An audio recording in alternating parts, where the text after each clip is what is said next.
Bos días a todos amigos desde o meu recuncho de Trevinca. Xavier Eneriz e a súa inseparable compañeira son dous personaxes que, ademais de ser compañeiros desde o principio deste magnífico proxecto cultural feito realidade que é Nós, a xente do redor, resultaron para min dous máis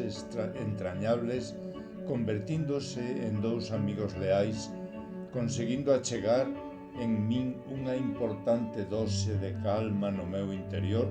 tan necesaria nos últimos anos. Pois ben, hoxe tentarei poñer voz a un excelente traballo que Xavier regálanos no número 15 da nosa revista, que leva por título Aprendiz de Mago, do que leerei os primeiros parágrafos para que logo vos, coa revista nas vosas mans, poidades gozar ata o final da calidade literaria deste escritor, así como do seu inefable sentido do humor. Aprendiz de Mago. A maxia, todos temos a idea de que é a maxia. A maxia é a habilidade para facer cousas que non teñen explicación lóxica ou racional e que o mago ou maga fai que sexan reais diante dos nosos ollos, creando na nosa mente unha ilusión que engana de algunha forma aos nosos sentidos. Nun sentido ou noutro, a maxia está presente nas nosas vidas máis do que nos parece, aínda que quen a faga non sexa un profesional dela. A maxia necesita de dispositivos para poder facela, como as variñas máxicas, cheas de pases máxicos, de pós e de sopridos máxicos invisibles que transforman nun instante o que imos ver ou deixar de ver, de bodeletes e chapós donde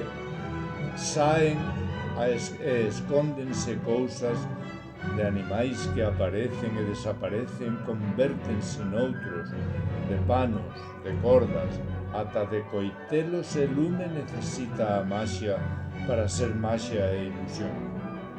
Para facer maxia, a maga ou mago dedica tempo para prepararse, repite rutinas hasta que consigue facelas ben, renova continuamente o seu espectáculo, introduce novidades nos números para facelos máis espectaculares e sorprendentes e obter un efecto final único e inesperado. Tendo en conta todo o anterior, voume centrar nuns magos e magas que fan maxia sen sabelo,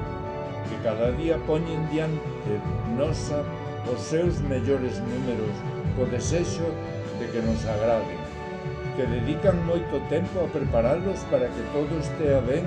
e nos sorprenda o seu final.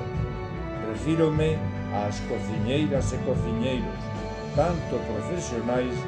como mamás, papás, avós, avoas ou calquera persoa que se pon diante dos fogóns para cociñar, porque cociñar tamén é maxia, é como a maxia require práctica e dedicación. Gracias, Xavier.